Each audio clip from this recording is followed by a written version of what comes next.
안녕하세요. 김태훈의 현명한 투자자 방송 시작하겠습니다. 본 영상에 다루는 내용은 투자 권유가 아니며 각 개인의 투자 판단에 대한 책임을 지지 않습니다. 별도 SNS 채널 가입을 유도하거나 투자 권유 및 유료 리딩 서비스 홍보하는 불법 사칭 계정에 유의하시기 바랍니다. 자, 오늘은 시장에서 이 AI 인프라 투자, 이게 미국에서 이제 트럼프가 취임한 지 이틀째 들고 나온 이 핵심 그 정책인데요. 이거를 투자를 발표하면서 이 트럼프 옆에 미국의 그 손 마사요시 소프트뱅크 회장이 서 있었습니다. 그 옆에는 이제 오라클 회장하고 그 옆에는 또 오픈 AI 대표이사도 있었는데, 이들이 이렇게 세 명이서 쭉 이제 서 있던 이유는 이 AI 인프라 투자의 그 핵심 그 게이트키퍼가 되는, 어떻게 보면 그 플랫폼이죠. 플랫폼이 되는 스타게이트라는 합작 회사를 이 세 회사가 같이 돈을 공동으로 투자해서 만든다는 겁니다. 이게 이제 AI 인프라 투자를 미국 내 전국에 AI 데이터 센터를 까는 것인데, 여기에 들어가는 전력망이나 이런 것도 함께 투자를 하는 것이고, 그렇게 하는 것을 스타게이트라는 회사를 통해서 한다는 것입니다. 그래서 이 세 회사도 모두 오픈 AI는 생성형 그 인공지능 AI, 생성형 AI의 그 기술적인 그 주도권을 갖고 있고, 오라클은 통신 장비 쪽에서 그 기득권을 갖고 있는 회사고, 일본의 소프트뱅크는 이러한 AI 기술이든 로봇이든 첨단 기술에 대한 투자를 그 하고 있는 그런 회사이기도 합니다. 그러면서 이 트럼프가 이 세 회사가 스타게이트라는 걸 만든다는 걸 딱 갖고 나오면서 미국에 5천억 달러를 투자할 것이다 라고 발표를 한 건, 미국과 일본이 손을 잡고 AI 기득권을 지켜갈 것이며 미국이 이 AI 시장에서 주도권을 가져갈 것이다. 근데 여기서 미국이라고만 하지만 그 뒤에는 일본 자본과 함께라는 말이 들어가는 것이죠. 일본은 그 21세기 들어서 그들이 일본 상품을 수출하는 것보다는 예전에 20세기 때 벌어들인 그 이 달러를 갖고 해외에 투자해 놓은 달러가 더 많은 그러니까 수출보다 더 많은 돈을 벌어들이고 있습니다. 그러면서 일본 자본을 국제 금융시장에서는 무시할 수 없는 것이죠. 그렇기 때문에 이 손 마사요시 회장의 소프트뱅크 자금은 그 무시할 수 없는 자금입니다. 근데 여기서 이게 이제 그 5천억 달러나 이 세 회사가 이제 조성을 해서 이 미국 AI 인프라 기반 구축하는데 돈을 투자하겠다고 하는 게, 말 그대로 이제 앞으로 4년 동안 트럼프의 임기 4년 동안 벌어질 일이기 때문에 이 4천억, 그러니까 5천억 달러가 그 4년 임기 내에 다 투자될지는 뭐 끝에 마지막에 가봐야 알겠지만, 일단은 무엇이 됐던 간에 AI 인프라 투자에 대규모 자금이 동원되는 건 사실인 것 같습니다. 물론 일론 머스크는 이 소프트뱅크가 100억 달러밖에 돈이 없다고 비아냥거리는 SNS에 댓글을 올리기도 했죠. 하여튼 무엇이 됐던 간에 이 AI 데이터 센터를 미국 전역에 만들면 이 AI 데이터 센터는 24시간 전력이 안정적으로 공급이 돼야 됩니다. 그러기 위해서 미국 내 전력망 확충 사업이 벌어져야 되는 것이죠. 거기에 대규모로 투자가 되는데요.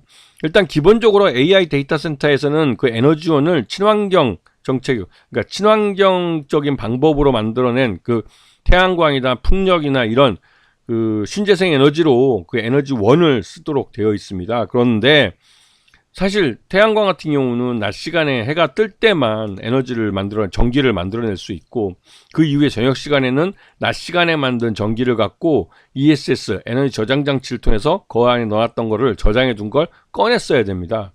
그런데 이게 24시간 비가 오든 구름이 끼든 그 말 그대로 이제 안정적인 전기를 공급해야 되는 이 AI 데이터 센터에는 이게 좀 리스크가 있는 것이죠. 그렇기 때문에 이 소형 모듈형 원전이라는 SMR을 그 이런 미국의 빅데이터들은 이 AI 데이터 센터의 에너지원으로 그 염두에 두고 있습니다. 그래서 이런 SMR 업체에도 대규모 투자가 이루어지고 있죠. 하여튼 무엇이 됐든 간에 5천억 달러를 투자하기로 했고, 그 투자하는 데 있어서 우리나라 기업들도 먹을 게 있다는 것이죠. 그것은 AI 데이터 센터 때문에 그렇습니다. AI 데이터 센터 안에는 AI 반도체, 즉 인공지능 반도체가 들어가게 되는데, 이 인공지능 반도체를 제대로 워킹하게 해주는 것이 메모리 반도체가 HBM입니다. 그 HBM, 특히 이제 우리 전 세계적으로 이 AI 반도체의 독과점 업체는 엔비디아라는 업체고, 그 엔비디아의 AI 그 반도체가 제대로 작동하기 위해서 HBM이라는 메모리 반도체를 납품하는 곳은 SK 하이닉스가 거의 독점입니다. 지금 현재로서. 왜냐면 HBM3 같은 경우 지금 최신 그 HBM인데, 그 HBM 그 3세대 최신 그 HBM을 안정적으로 양산해내는 데는 SK 하이닉스밖에 없습니다. 그래서 그게 문제가 되고 있는 것이죠. 왜냐면 이 기존의 이 시장, 메모리 반도체 시장 1위는 삼성전자고, 삼성전자가 안정적인 생산량을 할 수가 있지만, 이 삼성전자가 HBM에서는 엔비디아의 양산 수율을 못 따라갑니다. 그렇기 때문에 이 엔비디아가 양산 승인을 계속 안 내주고 있죠.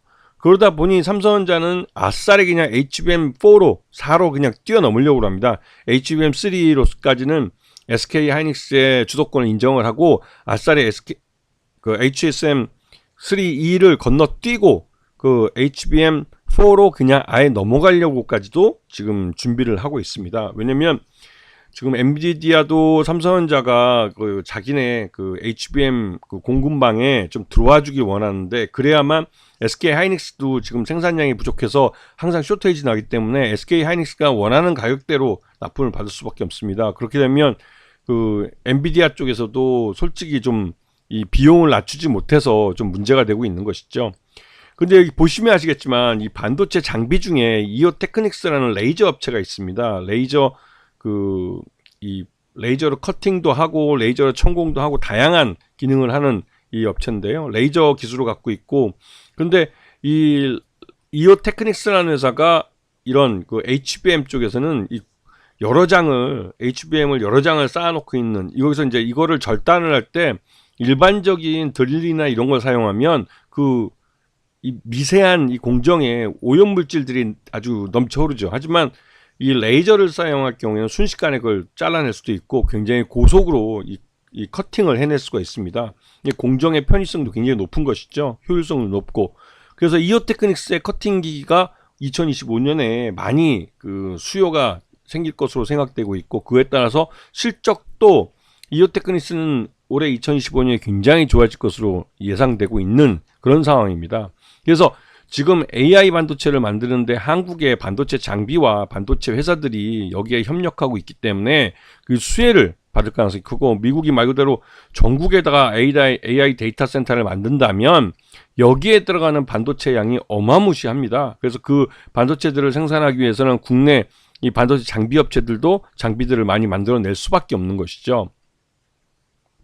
여기 보시면 이오테크닉스의 레이저 장비들이 나오는데요. 마킹이 주가 되고, 그러니까 그러니까 어떤 제품을 만들 때 거기에 부품 일련 넘버나 이런 것들을 레이저로 다 표시를 합니다.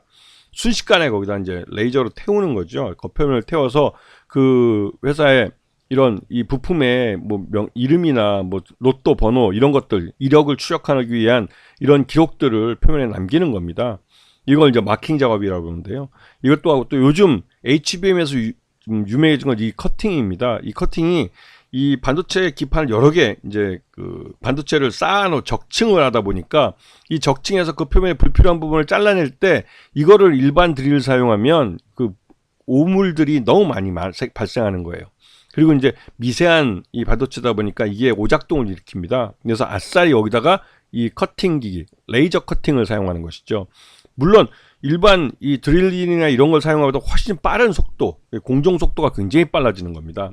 그거 외에도 어닐링이니 뭐 다양한 분야에서 이 이오테크닉스의 레이저 장비들이 사용되고 있습니다.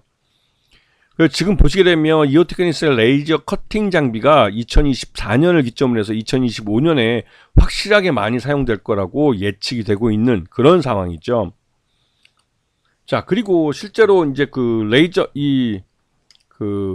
우리 이오테크닉스의 이 레이저 마커나 이런 응용기기들이 전체 매출의 70% 정도를 차지하고, 그 외 상품들이 30% 정도 매출을 지난해 3분기까지 차지한 걸 볼 수 있고, 해외에서 텍사스 인스트루먼트나 BOE 같은 중국 업체들, 이게 이제 주요 고객들이 되고 있고, 국내에서는 삼성전자와 하이닉스, SK 하이닉스죠. 이런 쪽이 주요 고객사가 되고 있습니다.